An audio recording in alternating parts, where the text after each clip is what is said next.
Hello, my name is Annie Adamson. We're going to take a look at trikonasana or triangle pose. So I'm going to start with a wide stance. Some of the tendencies that happen with this shape, particularly, I'm going to show you through the entrance, is a tilting, or we say bump the hips back. We hear this cue often. And then we reach through our arms, and sometimes even the back foot is turned in quite a bit. And as we come forward and down, yes, we can reach the floor, but a lot of the compression is going into my front hip and even my back knee.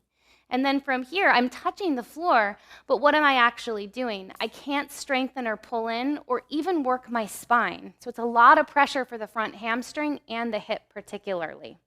So we're going to enter it from a different position. Step your feet wide and neither turn your feet in or out. So you want to just find that comfortable neutral where your legs are the same as if you were standing. And then put your hands on your pelvis. Feel those bony ridges, which is your pelvic bones. And then squeeze your muscles to the bones so that you're stable through your belly, through your legs. And then with your spine, go upright. So you're not back bending and you're not forward bending. Create that upright action, which is called axial extension. And then maintain the strength in your legs and your core and create external rotation on your right leg. So pick your right toes up and externally rotate your leg without bumping your hip. So that's the hard part. Lift your toes, spin on your heel, and maintain the strength of your back leg and your pelvis. Feel for neutral.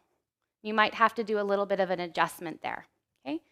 So once you have the rotation, and you can go heel to arch or heel to heel for your foundation, back foot neutral.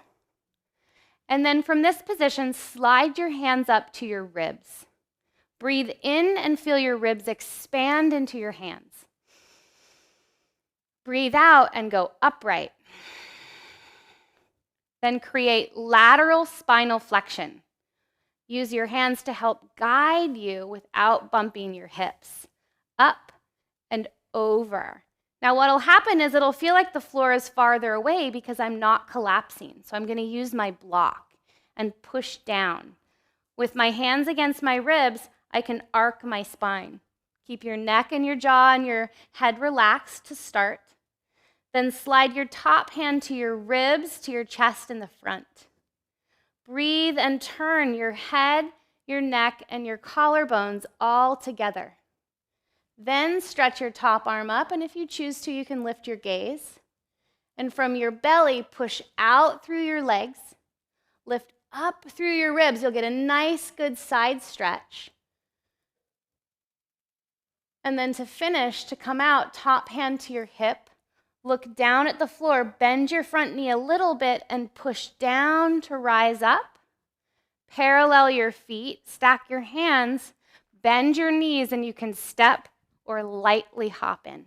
And make sure to do the second side at home.